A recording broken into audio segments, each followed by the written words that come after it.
breathe down your neck. They advance to the Sweet 16 for the 5th time in 6 Welcome back to the Dig City Podcast, brought to you by Franciscan Health, the official medical provider of Purdue Athletics. I'm Corey Palm. He's head coach Dave Shondell. Just wanted to get reacquainted. It's been a few months, Coach, since we got together.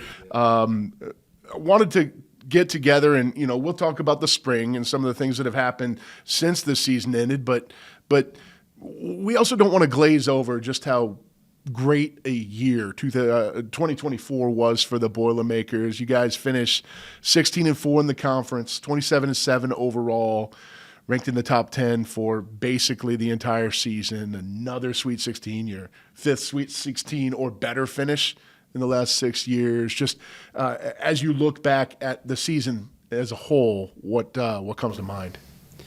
Oh, I just felt like the toughness that this team displayed, match after match, in a league that has gotten tougher and tougher as teams have been added to the league. We just added UCLA, USC, Washington, and Oregon, and those teams in every sport are making our league better, as I think everybody's finding out. Yeah. It's to go 16-4 in that league was a major accomplishment for the youngest team in the Big Ten, which is what we were a year ago. So I felt like it was a great season. Our worst loss this past year was to Kansas, who was should have been a Sweet 16 team. They got beat in the round of 32 at home. But they were a really good team and an experienced team, and that was our worst loss. And then you look at maybe Creighton, who was, I think, maybe have been an Elite Eight team as well. Wisconsin, an Elite Eight team. Nebraska, a Final Four team. Penn State twice, national champion. And then the team that put us out of the tournament was Louisville, who may have been the best team in the tournament. People, I'm sure, remember that Louisville finished runner-up, but their best player went down in the semifinals in their win over Pitt, who I think most people had favored to win the whole thing. Mm-hmm. So it was a tough schedule. I'm proud of what our team accomplished, the growth that we made, the job our coaching staff and our support staff did.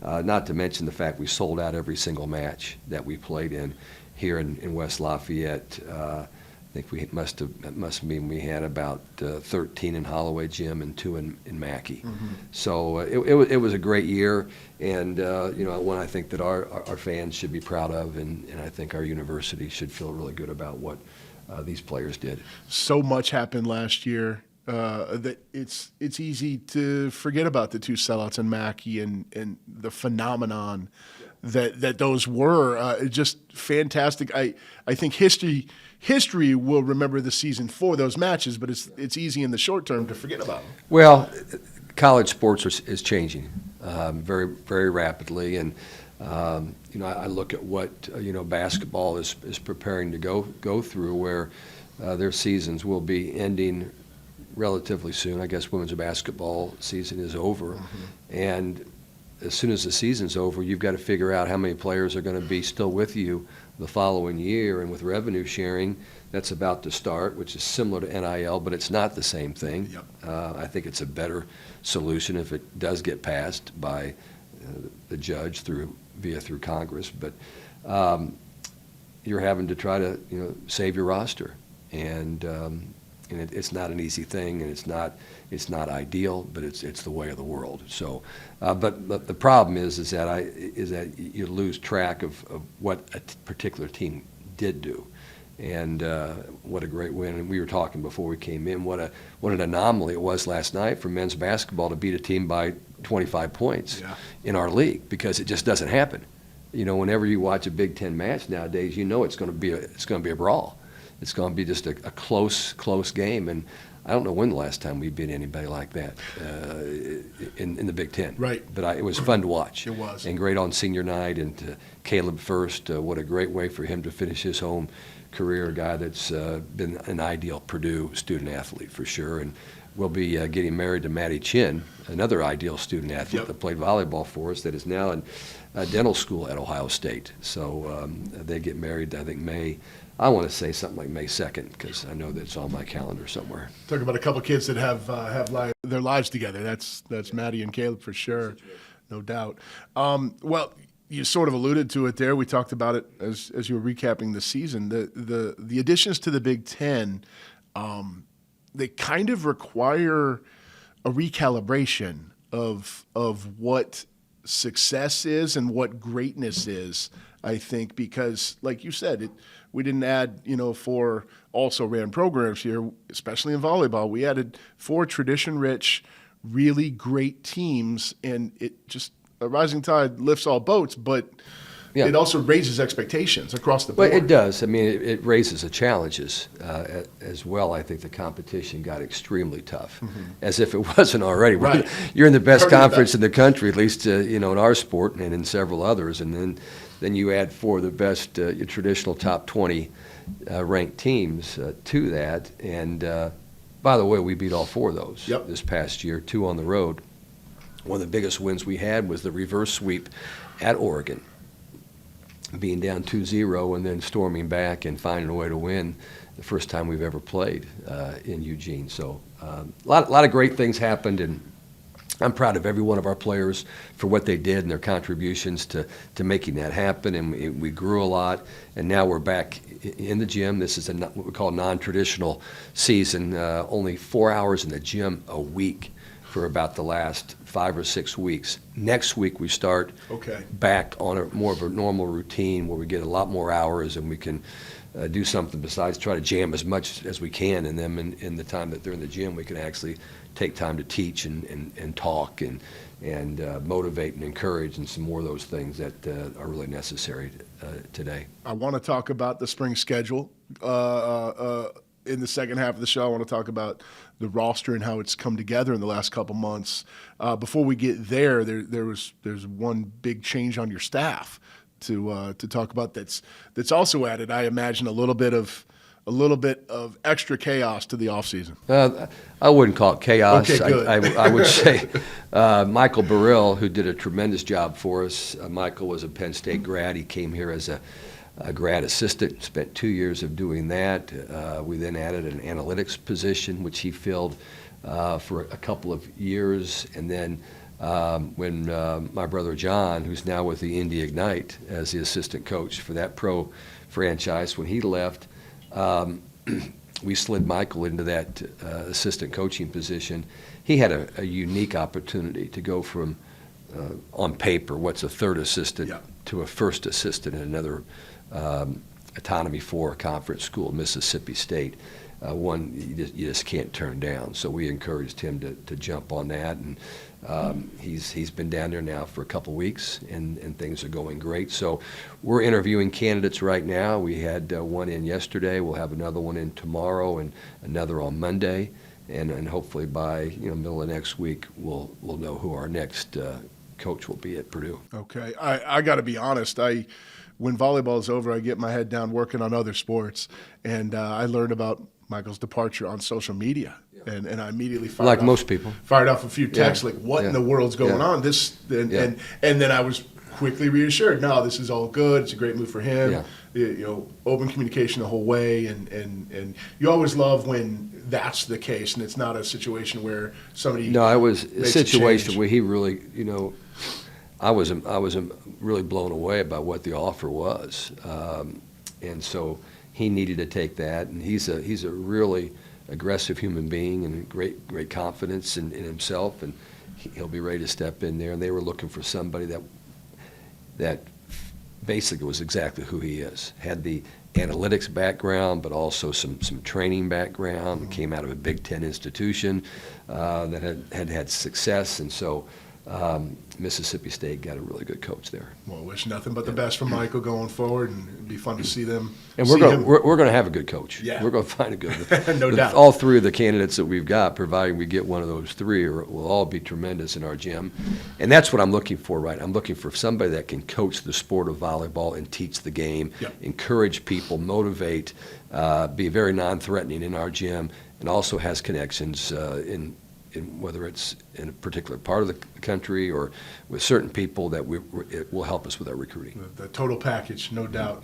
One other thing I saw on social media before we get to our break. You need to stay off social media, but Well, go right I know, ahead. Yeah. gosh. No, but that's how I learned. Yeah. That's how I learned news in the off season. Yeah. Your community meet and greet. Yeah, that was fun. last week and a half ago. Tell me a little bit about that. How cool it was to get out in the community. Yeah, well, when things went down during the off season, is how I'll kind of describe it.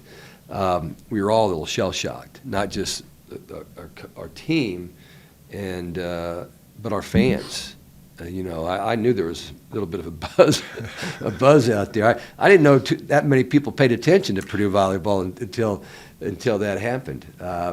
But I felt like after we got our feet back underneath us and landed 5 kids off the portal, who are amazing people, by the way, I thought it would be a good idea, even though it was in February, which is a long time for volleyball season, to let our fans recognize that we still have a volleyball team at Purdue. And we've got some really good returning players, and we have some great people that came off of the portal that knew all about Purdue volleyball. I didn't have to, spend a lot of time teaching them about Purdue volleyball. These were athletes that were very successful at Power Four schools that wanted to come play at Purdue because of the history that has been built here. And they're wonderful human beings. And so now we have 15 on campus. We'll have 2 more that will arrive in January. But I thought, what a great way for our players to recognize what kind of support they have here, and for our fans to see face-to-face and hear and meet and talk to our players. And we had over probably 225 fans come out to Lafayette Country Club, and for about 2.5 hours, we just engaged with our fans. And at the same time, they walked out and left some money, as part of our Boilermaker Alliance, and which was also helpful. That was not a big part of the goal. The goal was, this is our team. I'm proud of them. I'm excited about them. I think you should be too. Yeah. And I think when it was over, our Board of Trustees Chairman Gary Lehman was there, did a great job of talking to our people about what our program is about and where it's going to continue to be. So it was a great time, and I want to thank, we had a lot of people that helped support that operation for us to make that happen. I mean, you just don't get the Lafayette Country Club for free. Yeah. I mean, they're nice people out there, but they're not giving it to you for free. So the Ashcraft family was helpful. The Brown family was helpful. We had a lot of people that stepped up. The Bogan family helped out. So we had some people that were really helpful for us. That's great.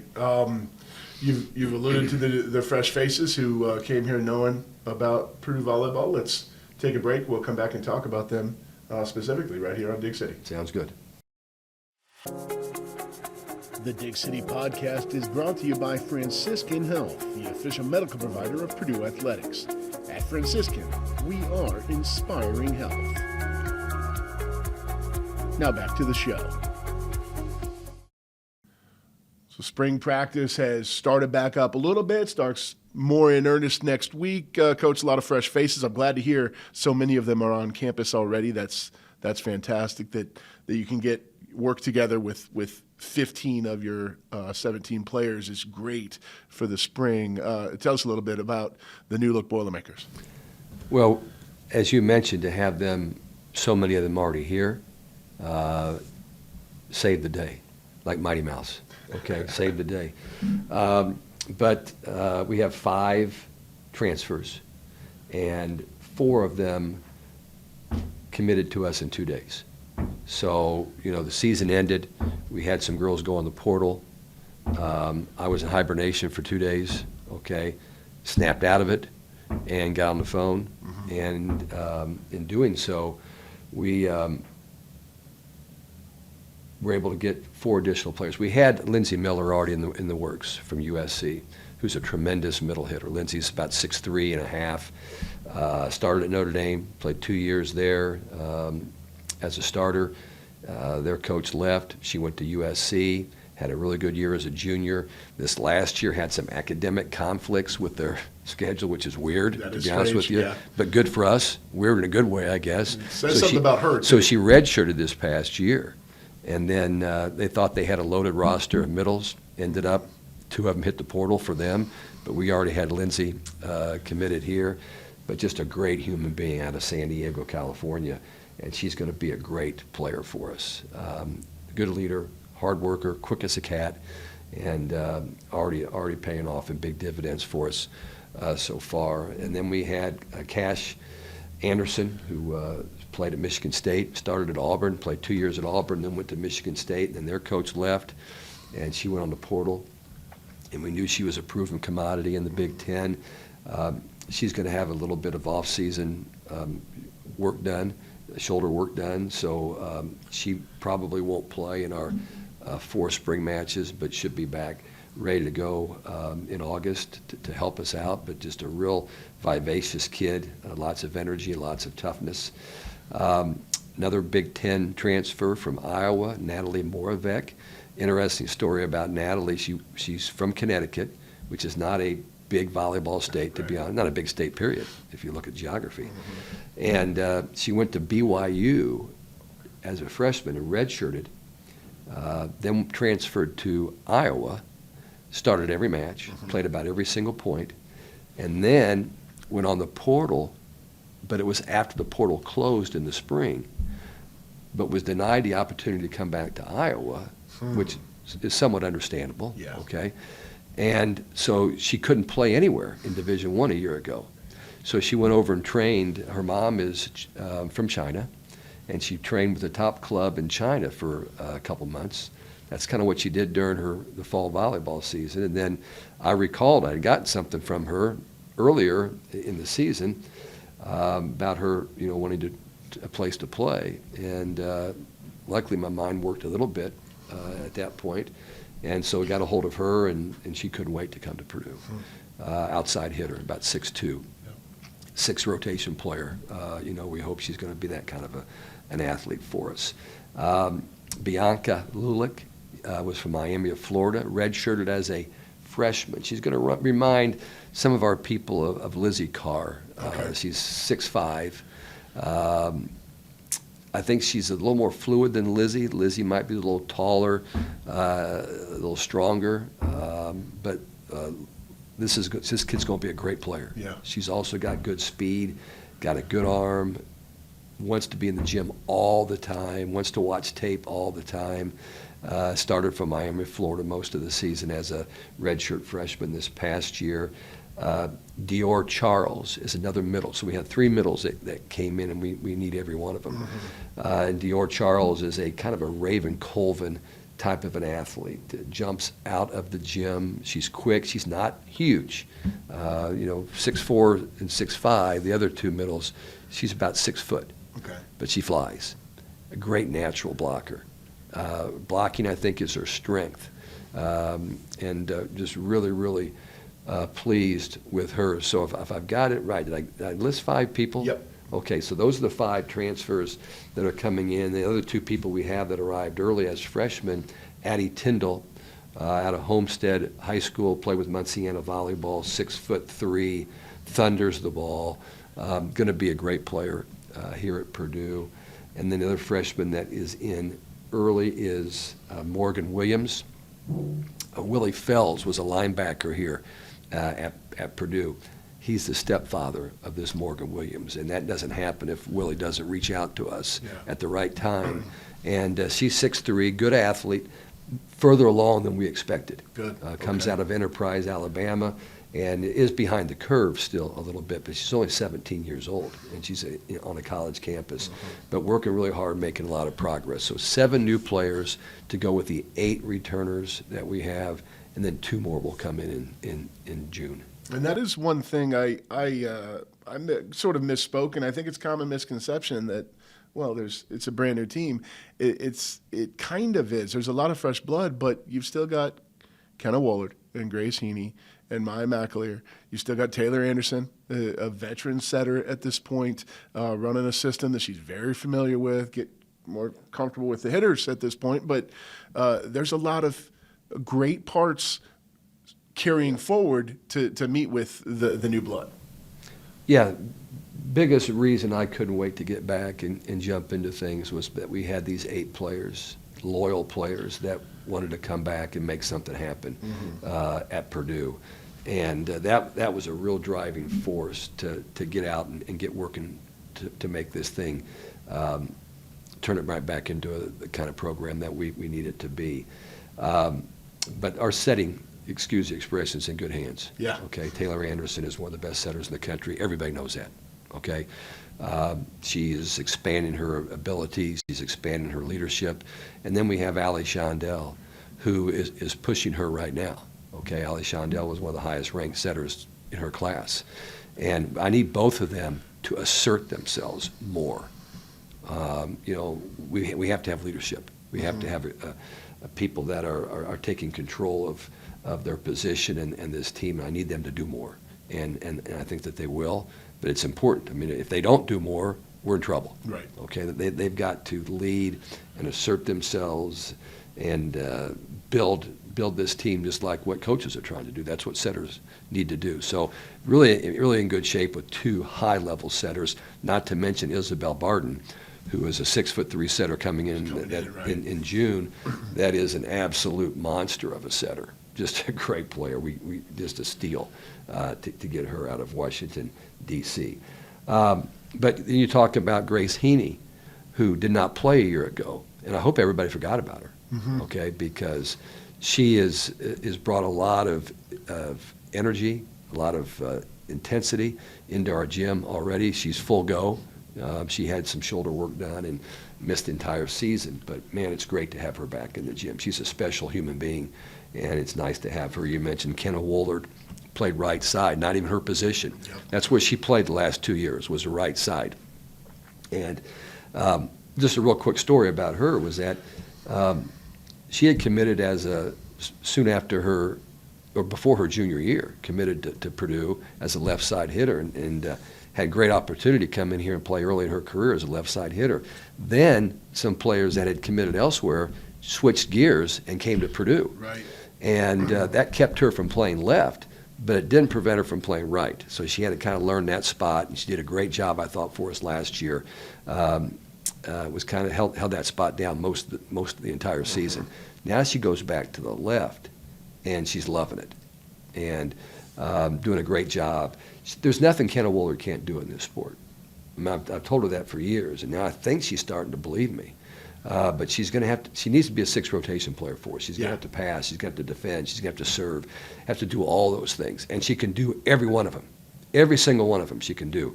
We just got to make sure that she gets enough reps and enough confidence in those things. And this spring season will be great for her because she has to be a go-to player for us. Ryan McAleer, you mentioned, is probably not going to play much this spring.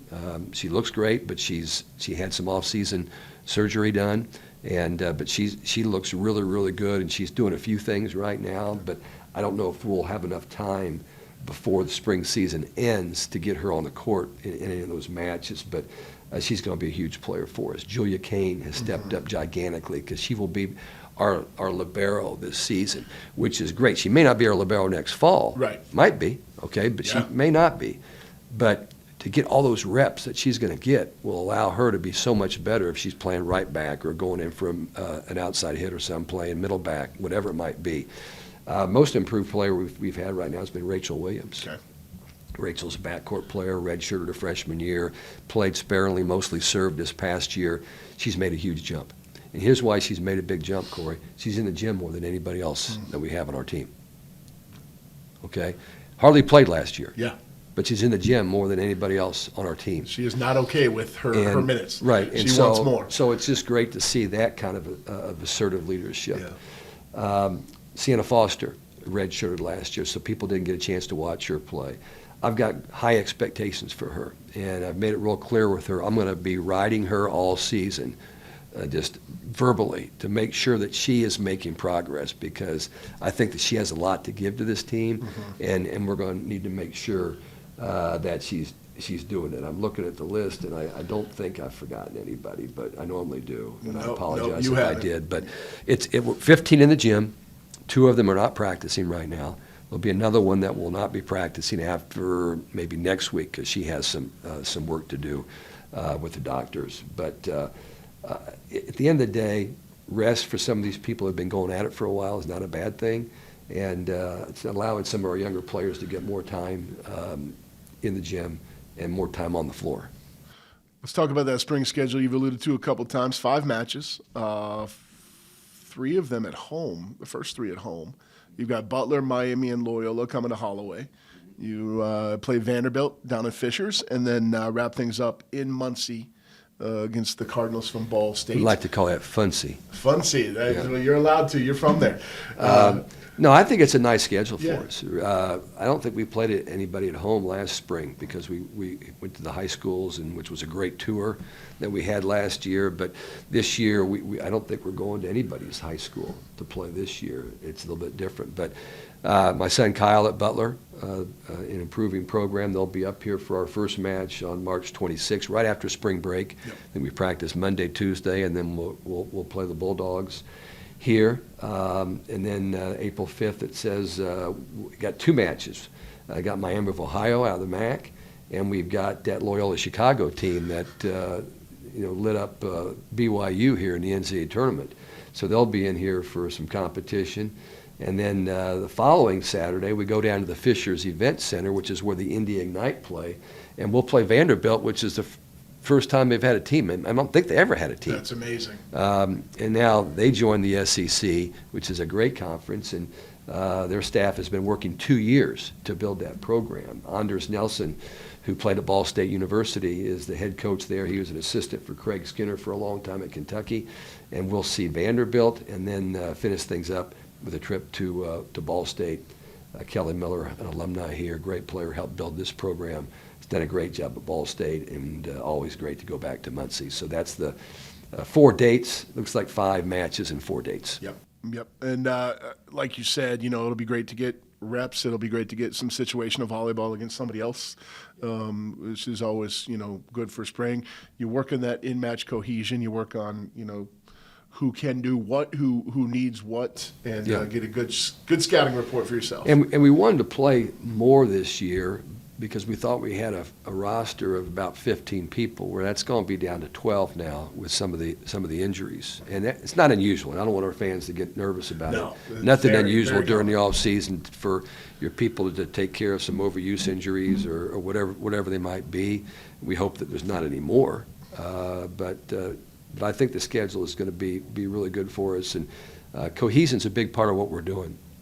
You'd like to do a lot of individual training during this time of the season, but we're actually forcing a lot of 6-on-6 onto this team so that they understand what our systems are like and how to play alongside new people and just all the things that go along with put a lot of new faces on a team. Well, not to look ahead too quickly, and we want to talk about Pro Boilers here in just a minute. We'll wrap the show up with that. But there have been a few announcements for the fall schedule in recent weeks as well. We know our Big Ten opponents. What was your first blush when you saw who we're going to be playing? And I'll throw it up on the screen here so that our fans don't have to catch all this. You can do that? Yeah. Okay, No, nice. we're really advanced. I didn't know if we needed somebody else in the room to do that for you or not. No, we'll you can do that. it right there. What do you think about the Big Ten schedule as you know it? Well, as people need to understand, you're going to play everybody once, and then each school will play 3 teams twice. And the theory behind that is that everybody has a rival that they're going to play. Ours is Indiana, okay? UCLA is USC. On down Michigan State, you can do the math on that. Yeah. And then, depending on where they fit into the Big Ten standings over the course of the last few years, Indiana has kind of been middle to the lower third in that area, but last year would have been middle, okay? So you look at them, and then you should take somebody from the top and then somebody from the bottom, okay? They didn't do that this time, okay? But that's okay. Last year, we had Rutgers, and we had Indiana, and we had Penn State. who by the way, won the national championship. Oh, yeah. Okay, There's a drama. but that made sense to me. I thought, okay, yeah, that makes some pretty good sense. This year we've got Minnesota twice, who has about everybody back from their team and will be really good. They'll be an upper 4 or 5 team in this league this year. We have Indiana, who did lose a really good libero, went on the portal and went to Texas. Okay. Surprised me, really surprised me. Yeah. But they've got their best recruiting class of all time coming in, and so they're going to be very dangerous. Then we have Illinois, who finished, I think, toward the middle of the pack last year. We beat them in a match here a year ago.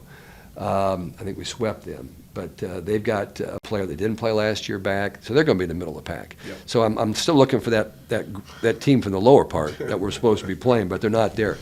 So it'll be a tough schedule. And our non-conference competition is pretty tough for a brand new outfit, which is what I'm going to call our team right now. Fairly new, green around the gills a little bit right. as far as being together. And then we have this new event, the block party at Broadway, the Broadway Block Party. So we're going right into Nashville. I think it's going to be awesome. There's going to be 3 matches. The first match is going to be Nebraska and Kentucky. Then we're going to play Tennessee, the Vols, which is always a brouhaha. Uh-huh. And then Vanderbilt is going to play Illinois. Okay. So those 3 matches will be played in the big Bridgestone Arena right there on Broadway. And so fans should be making plans for that right now. Mm-hmm. That's going to be a lot of fun. Okay. That'll be on a Sunday. So that gives you an idea. It's not going to be easy for sure. But you can't schedule easy and get into the NCAA tournament and have a chance to host the first and second rounds, which is always really important for us. No doubt. Well, let's wrap things up talking about Pro Boilers. That'll leave us plenty to talk about here as we close this show. I know, it's been a very exciting winter as we head into spring in professional volleyball, and there's lots of Boilermakers making noise all around the country. Yeah. Well, greatest thing in the world was the fact that we started volleyball in America at the professional level. And we had a little bit of it in a league down in Texas. It was called Athletes Unlimited. And they were making a little bit of money, but it was all played at the same facility, and it really wasn't what we think of pro sports. But it was a start, and it got it started. Got to start somewhere. And that's still going on. That kind of is being played, I think, more of an off-season type thing. Then you've got these 2 leagues. You've got the Pro Volleyball Federation and LOVB, Love Volleyball. And I don't know who's supposed to be best. I think Love Volleyball has more of the international players and a lot of the USA national team players. But this Pro Volleyball Federation has all these kids fresh out of college that fans identify with, okay?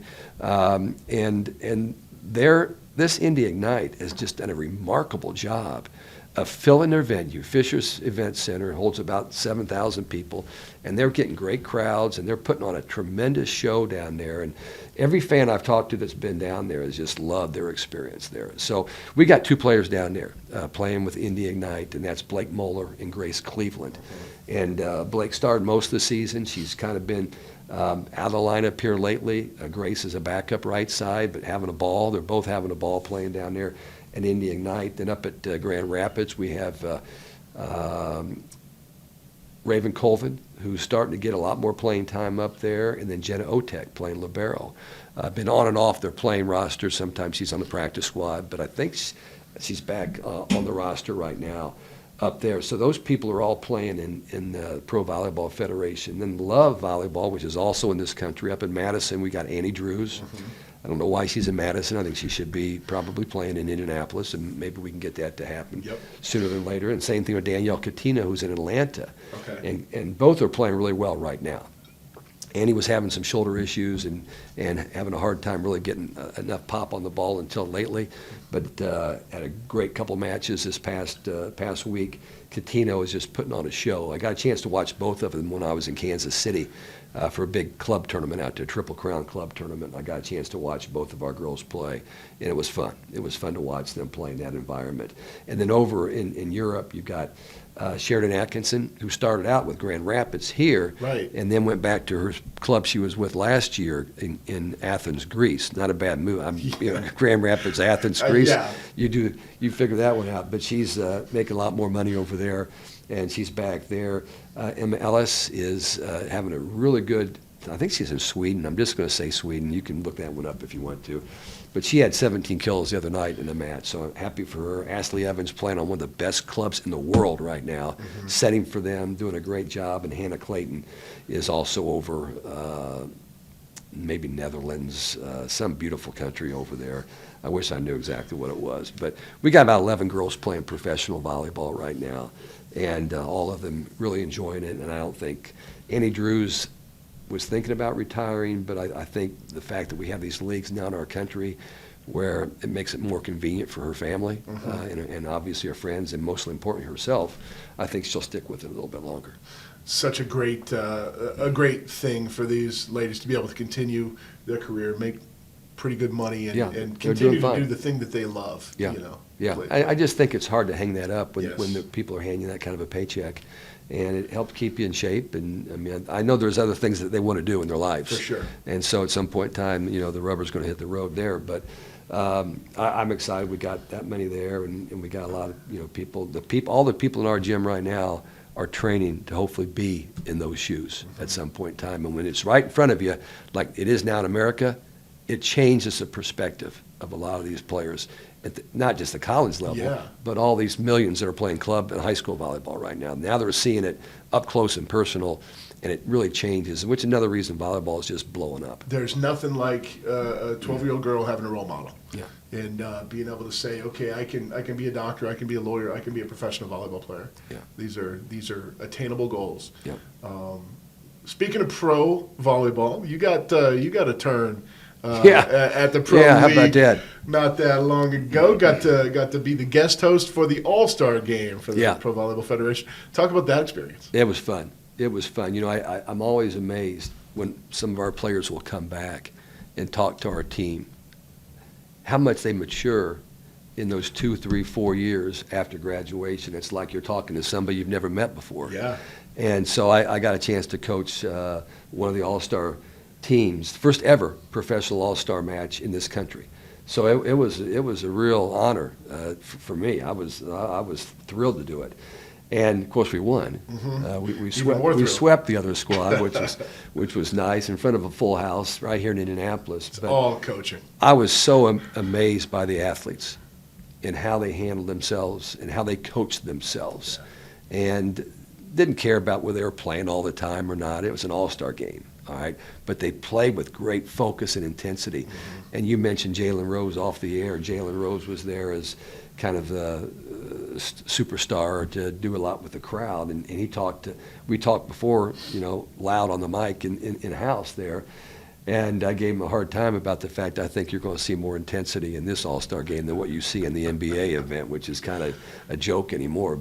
And it was a great match, and the fans loved it, and it's something I'll never forget. It was a great day. What a cool honor! What a well-deserved honor and fun experience. I know we watched it on CBS. It was great. It was on cheering on CBS, Team and they had Shondell. like almost 500,000 people watching it, according Yeah. to the numbers. Yeah. But I think they felt sorry for me, and they thought they'd give me a jolt and get me to get back on the horse. So Yeah, I'm sure. we did it. Yeah. Well, we did another Dig City. We did. Got another one in the books. We'll get together later this spring and talk about how things are progressing. Coach. Well, I'm excited that our fans are going to be able to come out and watch us play here. And Fishers is not bad. If they haven't been to that facility, that's about an hour and 10 minutes from Lafayette to get down to Fishers in that venue, and it's fun. And Ignite's going to play that night. Ignite, I think, is playing Grand Rapids Awesome. that night. So they can go down and watch us play, maybe get a cup of coffee or get a meal, come back in time to watch the Indian Ignite play Grand Rapids, so 4 of our players playing in that one, and then Ball State, for me, I'm a Ball State guy, as you know, so to go back and play in Worthen Arena. We've only been there once in my career, and that was back when Kelly Miller was playing for us. Okay. So that'll be fun to go back to Ball State. Definitely. Looking forward to it. Well, we're looking forward to watching it play out. Coach, as always, great to talk, and we'll catch up soon. Thanks for all your help. Yep.